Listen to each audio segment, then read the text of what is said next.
Приветствуем наших подписчиков и гостей канала Эзотерика для тебя. Друзья, мы вас всех приветствуем в изобилии и достатке. Сегодня, друзья, в этом видео мы с вами уделим внимание народным приметам на 20 октября. Поговорим о церковном календаре. Уделим внимание иконе Божьей Матери, которую празднуют в этот день. Также поговорим о народном календаре и поговорим о том, что можно и чего категорически нельзя делать 20 октября. Давайте, друзья, с вами более подробно далее разбираться. 20 октября праздник Сергия Зимнего отмечается и как церковный, и как народный. Дело в том, что в православных храмах в этот день, 20 октября, чтят память двух преподобных Сергея. Сергея Печерского и Сергея Нуромского. И двух мучеников – Сергия и Вахка. Да, они жили в разные века, но именно в день их памяти народ определял погоду на грядущую зиму. Поэтому давайте сначала проговорим, что же у нас по православному календарю. Итак, 20 октября православная церковь чтит память мучеников Сергея и Вахка, занимавшись высокие посты в войске при императоре Максимиане и являвшихся близкими друзьями. Их враги доложили правителю, что святые чтут не языческих богов, а исповедуют христианскую веру. В те годы это считалось преступлением, поэтому друзей арестовали и подвергали различным мучениям. Они были одеты принудительно в женскую одежду, и их водили по городу, чтобы заставить отречься от своей веры. Однако все это было напрасно. Тогда мученики были отправлены в Антиоху, ярому ненавистнику христиан. По его повелению Вахка забили насмерть плетьми, а Сергея посадили в железные сапоги с торчащими наружу острыми гвоздями и судили в другом городе. Святителю пришлось пройти около 20 верст. В городе Рисафа он был обезглавлен мечом. 20 октября церковь также отмечает память еще двух святых с именем Сергея – Сергея Нуромского и Сергея Послушливого. Сергей Нуромский был греком по происхождению. Родился в середине XIV века. Он приехал в Россию со святой горы Афон, где принял монашеский постриг. В ранние годы находился в монастыре Сергия Родонежского. Затем он получил благословение отправиться в дремучие леса Вологды и устроить там святыню. Отшельник поселился на реке Нурма. После возведения креста святитель построил часовню и келью. Молитвой он защищался от бесов, одолевавших его, и от разбойников, охотившихся в тех местах. Со временем братья начали воссоединяться с Сергеем, чтобы жить вместе. Там они построили Нуромский монастырь. Недалеко от этого места работал великий Павел Обнорский, еще один ученик Сергия Родонежского. Сергий Нуромский предсказал Павлу, что тот освоит Свято-Троицкий Обнорский монастырь. Также Сергей Нуромский слыл чудотворцем Обнорским и Волгоградским.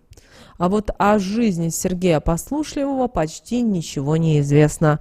Скорее всего, он жил в XII-XIII веках.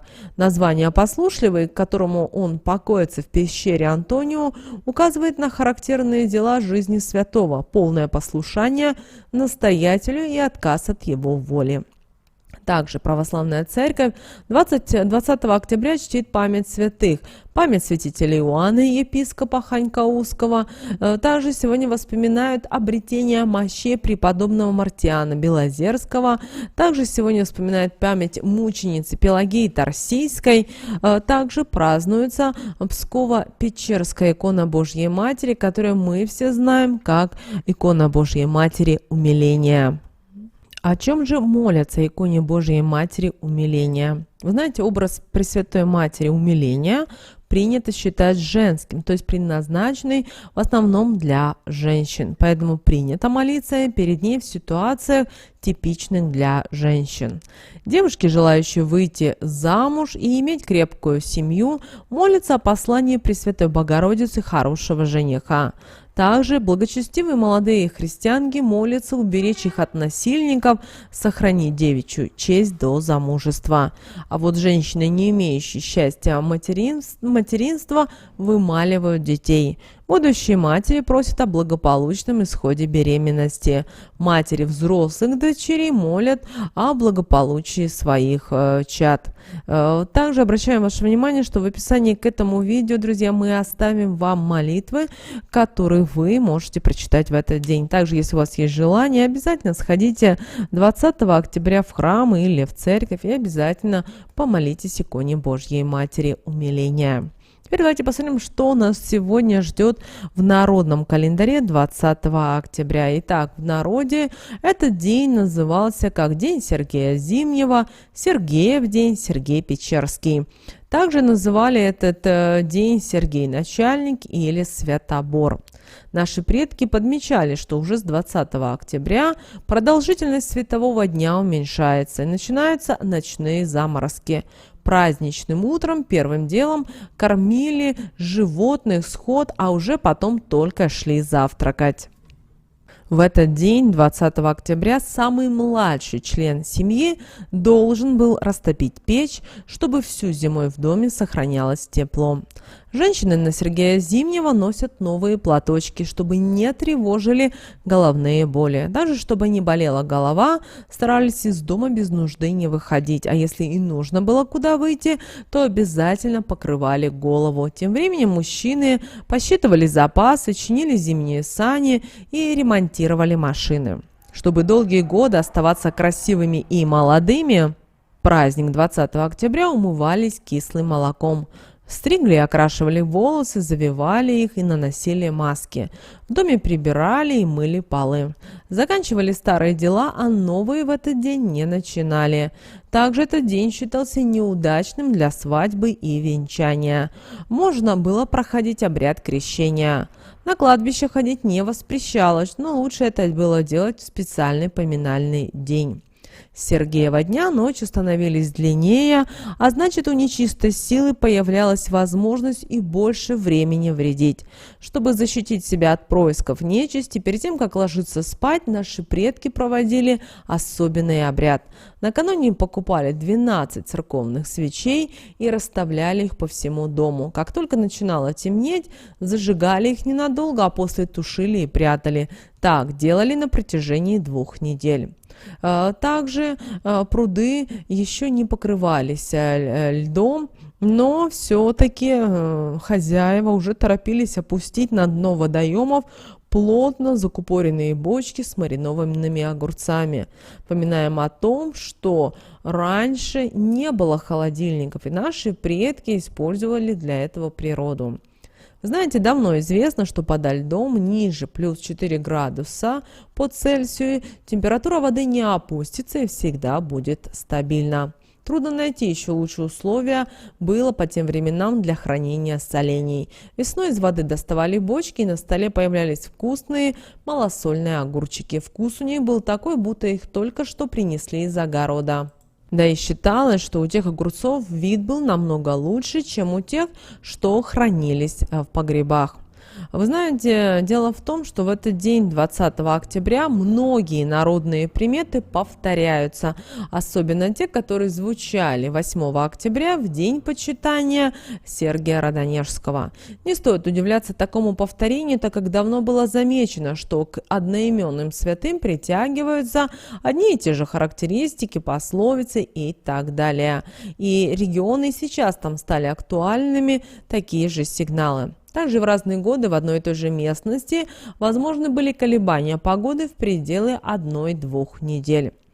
В этот день стоит внимательно относиться к предложениям, которые покажутся вам перспективными. Считается, что на Сергея Зимнего человека удача в делах может поджидать в самых неожиданных местах. Также наши предки уделяли сегодня особое внимание народным приметам касательно погоды. Если выпадает снег, когда деревья еще листву не сбросили, то он скоро растает. Если снег выпал 20 октября, ждите раннюю зиму. Дневной снег не лежит, а первый надежный снег выпадает ночью. Если Сергей снежком покроется, то с ноябрьской Матрёны зима встанет на ноги. Дневной снег не лежит, а первый надежный снег выпадает ночью. Если луна стала бледной и мутноватой, будет мороз со снегом. В этот день в начале кормили скотину и только после этого завтракали сами хозяева. Также беременные женщины в этот день молили Бога, чтобы не родить в Сергеев день, потому что роды в этот день, считаются, были тяжелые. 20 октября на Сергея Зимнего именины отмечали Николай, Марк, Сергей, Юлиан, Пелагея и Иосиф. По мнению наших предков, люди, рожденные в Сергеев день, бросаются из крайности в крайность. И считается из достоинств людей, которые рождены в этот день, это то, что они всегда открыты новому. Из недостатков это то, что рожденные в этот день считаются непостоянным во всем. В качестве талисмана и оберега для людей, рожденных в этот день 20 октября, лучше всего подходит алмаз. А вот сны, приснившиеся в ночь на 20 октября, желательно запомнить. Считается, что они могут показать сферу деятельности, в которой вы можете преуспеть. А те, кто увидит во сне деньги, могут надеяться на повышение по службе. Если вам приснилась стая голубей, которые сидят на крыше, то в ближайшее время вы получите неожиданное известие. А вот летящих высоко в небесах вас ожидает масса утомительных хлопот. Если вам увиделись птицы серого цвета, то вы можете тяжело заболеть, поэтому постарайтесь заняться собственным здоровьем. В сновидении увидели целующихся голубков, а кто-то будет вас буквально осыпать комплиментами или сделает вам заманчивое предложение. Но не стоит обольщаться, так как этот человек руководствуется сугубо меркантильными намерениями и, возможно, в какой-то степени даже ненавидит вас. Знаете, по сложившейся традиции в день Сергея Печерского наши предки проводили ритуалы, обряды, читали магические слова для того, чтобы быть здоровым. И в этот день наши предки обязательно проводили обряд, чтобы ни зубы не болели. Для этого в этот день, 20 октября, брали чеснок и делили его на зубчики, проговаривая такие слова, как «твои зубы не болят, не ноют, так и мои не будут ныть да гнить». Будут белы, будут сильны. Аминь. После этого съедали полностью чеснок, не задая его ничем и не запивая. Давайте теперь поговорим о том, что же нельзя было делать в день Сергия Зимнего. Вы знаете, народные приметы предупреждали, что нельзя было делать в этот день. Так это работать именно с тестом. Его сегодня запрещалось замешивать, выпекать, а также жарить. Тот, кто же ослушается запрета и станет печь пироги или делать любую выпечку, в будущем столкнется с большими материальными трудностями, которые могут привести даже к бедности и к нищете. Нельзя было 20 октября брать подарки от незнакомцев, так как в день Сергия Зимнего через них передаются неприятности, болезни и горести дарящего. Но если все-таки кто-то сильно желает сделать презент, то перед тем, как его взять в руки, нужно прочитать шепотом молитву своему ангелу-хранителю или молитву «Отче наш», и, как будет возможность, окропить подарок обязательно святой водой. По народным приметам не стоит 20 октября жаловаться на жизнь. Сегодня нужно на все смотреть с оптимизмом, тогда все будет складываться как нельзя лучше. Наладится финансовое положение, любовные отношения, а также появится возможность реализовать свои давние планы. Тот же, кто в день Сергия Зимнего будет ныть и страдать, может потерять даже то, что есть. Не разрешалось 20 октября приступать к завтраку, не покормив скотину и домашних животных. Считается, что у ослышавшегося запрета животные будут постоянно болеть. Того же, кто прислушается к этой верной народной примете, животинка весь год станет радовать своим здоровьем, принося хозяину только пользу и удовольствие. Также 20 октября нельзя, чтобы растапливал печь кто-то из взрослых. Это должен сделать самый младший член семьи. Тогда, согласно поверью, весь год в доме будет тепло, уютно и мирно. Все проблемы пройдут стороной, а между родными воцарится любовь и взаимопонимание.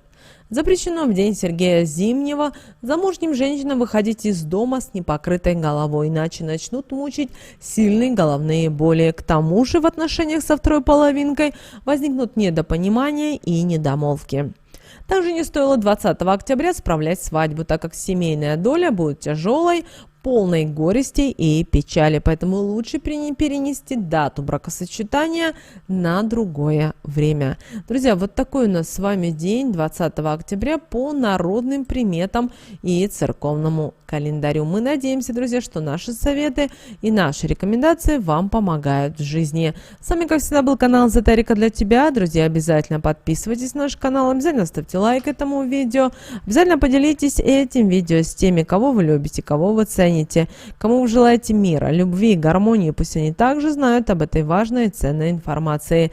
Ну а прямо сейчас на экране, друзья, вы видите два всплывающих окна. Это следующие рекомендованные видео для вас. Нажимайте на то видео, которое вам на интуитивном уровне понравилось больше, и смотрите. Всех благ, друзья, услышимся с вами уже буквально в следующем видео.